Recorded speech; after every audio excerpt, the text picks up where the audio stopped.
మన దేశంలో వింత దేవాలయాలు చాలానే ఉన్నాయి. అయితే వాటిలో కొన్ని మాత్రమే మనకు తెలుసు. ఇంకా తెలియాల్సినవి చాలానే ఉన్నాయి. ఇప్పుడు చెప్పుకోబోయే దేవాలయాల గురించి తెలిస్తే అమ్మో, ఇలాంటి దేవాలయాలు కూడా ఉన్నాయా అని అనుకుంటారు. మనకి తెలిసినంత వరకు ఎక్కడ కూడా నాన్ వెజ్ను ప్రసాదంగా పెట్టరు. కానీ మన దేశంలో కొన్ని దేవాలయాల్లో మాంసాహారాలనే నైవేద్యంగా పెడతారు. మరి ఈ వింత ఆలయాలు ఎక్కడ ఉన్నాయో చూద్దాం. కేరళలో ముత్తప్పన్ దేవుడి గురించి ప్రత్యేకంగా చెప్పాల్సిన అవసరం లేదు. అక్కడ ఉండే భక్తులు చేపలు, కల్లును నైవేద్యంగా పెడతారు. ఈ ఆచారం పాతకాలం నుంచి వస్తోంది. ఈ ఆలయం ముత్తప్పన్ స్వామికి చేపలు, కల్లుతో సహా మాంసాహార ఆహారాన్ని అందిస్తుంది. కోల్కతాలో ఈ కాళీ ఆలయం చాలా ఫేమస్. అక్కడి భక్తులు అమ్మవారికి మేకలను బలిచ్చి బిర్యానీ చేసి నైవేద్యంగా పెడతారు.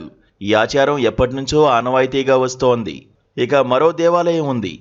దాని పేరు తారాపీఠ ఆలయం. ఈ ఆలయం పశ్చిమ బెంగాల్లో చాలా శక్తివంతమైనదని చెబుతున్నారు. ఇక్కడ ప్రజలు పాటించే సంప్రదాయాలు చూస్తే మనకి నిద్ర కూడా పట్టదు.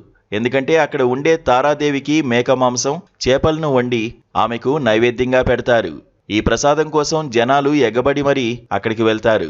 ఆ తర్వాతి గుడి పేరు మునియాండి స్వామి దేవాలయం. తమిళనాడులో మారుమూలన ఉన్న వడక్కంపట్టి అనే చిన్న ఊరిలో మునియాండి స్వామి వారి గుడి చాలా ఫేమస్. అయితే ఇక్కడ ప్రతి ఏటా ఓ ఉత్సవాన్ని పెద్ద పండుగలా జరుపుతారు. ఆ సమయంలో వేల కోళ్లను, మేకలను బలిచ్చి స్వామివారికి నైవేద్యంగా పెడతారు.